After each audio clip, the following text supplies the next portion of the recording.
जय श्री कृष्णा साहब। आप सभी को कृष्ण जन्माष्टमी की हार्दिक शुभकामनाएं। आइए सुनते हैं जन्माष्टमी की व्रत कथा। भाद्रपद माह के कृष्ण पक्ष की अष्टमी को जन्माष्टमी मनाई जाती है। मान्यता है कि श्री कृष्ण जन्म की यह अद्भुत कथा सुनने मात्र से समस्त पापों का नाश हो जाता है। भक्त मध्य रात्रि में कन्हैया का श्रृंगार करते हैं, उन्हें भोग लगाते हैं और पूजा आराधना करते हैं। इसी के साथ मुरलीधर के जन्म की कथा भी सुनते हैं। स्कंद पुराण के मुताबिक द्वापर युग की बात है।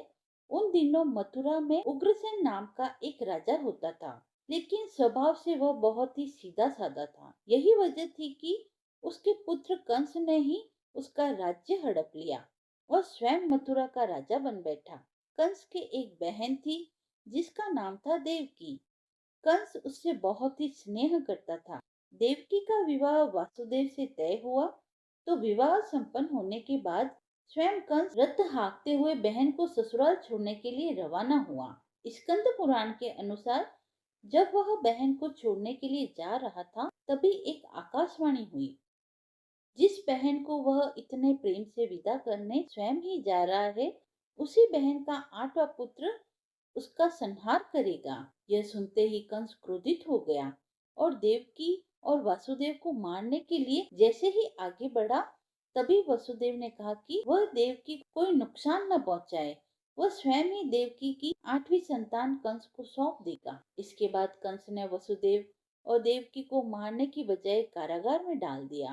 कारागार में ही देवकी ने 7 बच्चों को जन्म दिया और कंस ने सभी को एक एक करके मार दिया।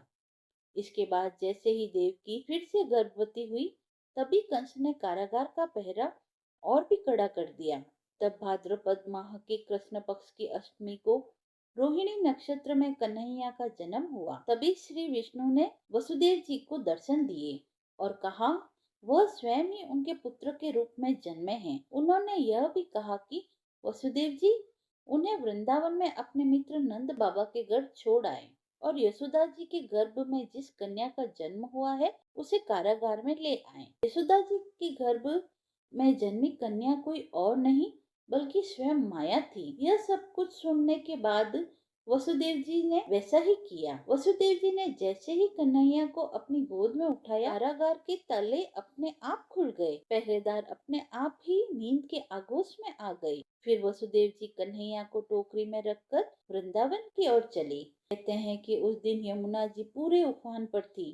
तब वसुदेव जी महाराज ने टोकरी को सिर पर रखा और यमुना जी को पार करके नंद बाबा के घर पहुंचे। वहां कन्हैया को यशोदा जी के पास रखकर कन्या को लेकर मथुरा वापस लौट आए। स्कंद पुराण के मुताबिक जब कंस को देवकी की 8वीं संतान के बारे में पता चला तो वह कारागार पहुंचा। वहां उसने देखा कि 8वीं संतान तो कन्या है, फिर भी वह उसे जमीन पर पटकने ही लगा कि वह माया रूपी कन्या आसमान में पहुंचकर बोली कि रे मूर्ख, मुझे मारने से कुछ नहीं होगा।